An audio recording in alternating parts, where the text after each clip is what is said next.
পুরুষ রাগের মাথায় সেই নারীকেই যা তা বলে, যে নারীকে সে তার জীবনের চেয়েও বেশি ভালোবাসে।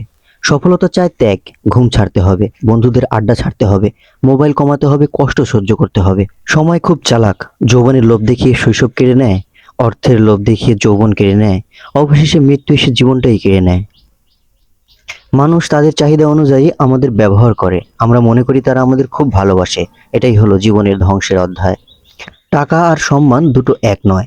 টাকা তো ভিক্ষা করলেও পাওয়া যায়, কিন্তু সম্মান এটা কর্ম, ব্যবহার ও চরিত্রের মাধ্যমে অর্জন করতে হয়। রাহাত শহরের এক সাধারণ যুবক, জীবনকে গুছিয়ে নিতে চেষ্টা করছিল প্রতিটি ধাপে। পড়াশোনা শেষ করে সদ্য চাকরি পেয়েছে।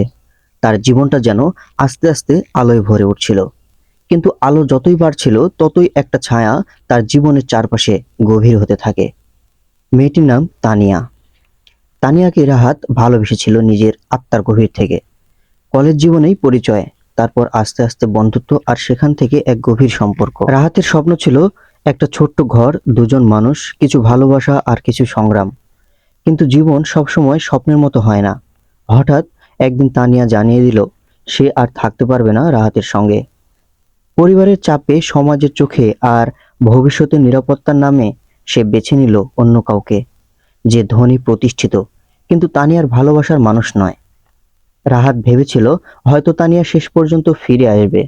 প্রতিদিন ফোনে চেয়ে থাকতো তার নাম্বারে, চিঠির ভেতরে খুঁজতো কোনো বার্তা, কিন্তু কিছুই এলো না। এলো শুধু একটা দাওয়াত, তানিয়ার বিয়ের। সেদিন রাহাত আয়নার সামনে দাঁড়িয়ে শুধু নিজের চোখের পানি আটকে রাখার যুদ্ধ করছিল। বন্ধুদের সামনে হাসছিল, কিন্তু ভেতরে নিজের ভেঙে যাওয়া হৃদয়ের শব্দগুলো কেবল সে নিজেই শুনতে পাচ্ছিল। বিয়ের দিন সে গেল না, কিন্তু সেই রাতে সে ছাদের এক কোণে বসে আকাশের দিকে তাকিয়ে বলেছিল, তুই সুখে থাকিস তানিয়া, আমি তোকে দোষ দিচ্ছি না, কারণ ভালোবাসা মানে দখল নয়, ভালোবাসা মানে মুক্তি দেওয়া। রাহাত আজও বেঁচে আছে, কাজ করে, বাঁচে, হাসে, কিন্তু তার ভেতরের এক টুকরো আজও মৃত পড়ে আছে তানিয়ার জন্য। প্রত্যেক পুরুষের জীবনে এমন এক গল্প থাকে যা সে কারো সাথে শেয়ার করে না। হয়তো শুধু রাতের নিঃশব্দতা জানে তার কান্নার গল্প। তবু সে বেঁচে থাকে, কারণ সে জানে ভাঙা হৃদয়ের ভেতর থেকেই সবচেয়ে শক্ত মানুষ জন্ম নেয়। রুহুল হক একজন সাধারণ দিনমজুর, বয়স 50 ছুঁই ছুঁই।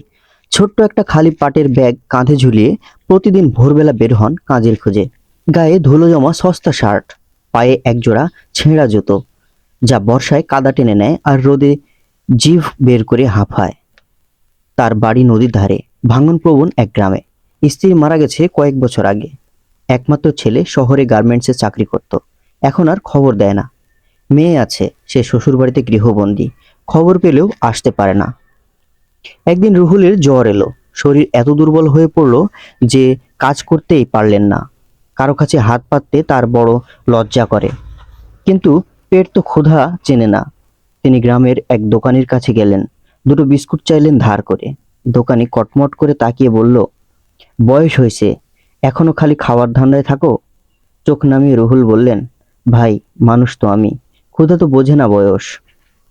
জীবন নামক যুদ্ধটা রুহুলের জন্য সবসময় এক পাক্ষিক ছিল। সে কেবল হারাতে শিখেছে।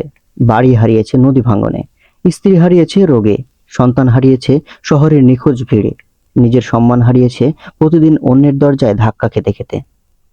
রাতে ঘরে ফিরতে গিয়ে সে দেখলো টিনের চালের কোণ দিয়ে পানি চুয়ে পড়ছে বিছানার উপর। এক কোণে বসে থাকা বিড়ালটাও তার দুঃখ দেখে কেঁদে উঠল যেন। সেই বিছানায় বসে ভাবলো, আচ্ছা, আমি কি আসলেই কোনো ভুল করেছি জন্ম নিয়ে? পরদিন ভোরে রুহুলকে আর দেখা গেল না বাজারে। কেউ কেউ বলল হয়তো শহরে ছেলের খোঁজে গেছে, কেউ বলল হয়তো অসুস্থ হয়ে পড়েছে। কিন্তু একটা ভাঙা জুতা পড়েছিল গ্রামের ছোট্ট রাস্তার পাশে, যেটা তারই ছিল। আর একজন সাধারণ মানুষের না বলা কষ্টের গল্পটা সেখানে চুপচাপ শেষ হয়ে গেল। এই সমাজে প্রতিদিন অগণিত রুহুল হকের জন্ম হয়, যারা কষ্টকে সঙ্গী করে নিঃশব্দে জীবন কাটায়। তারা সাহসী, কিন্তু কেউ তা বোঝে না। তাদের জীবনের প্রতিটি ক্ষণেই লুকিয়ে থাকে কষ্ট, অভিমান আর না বলা গল্প।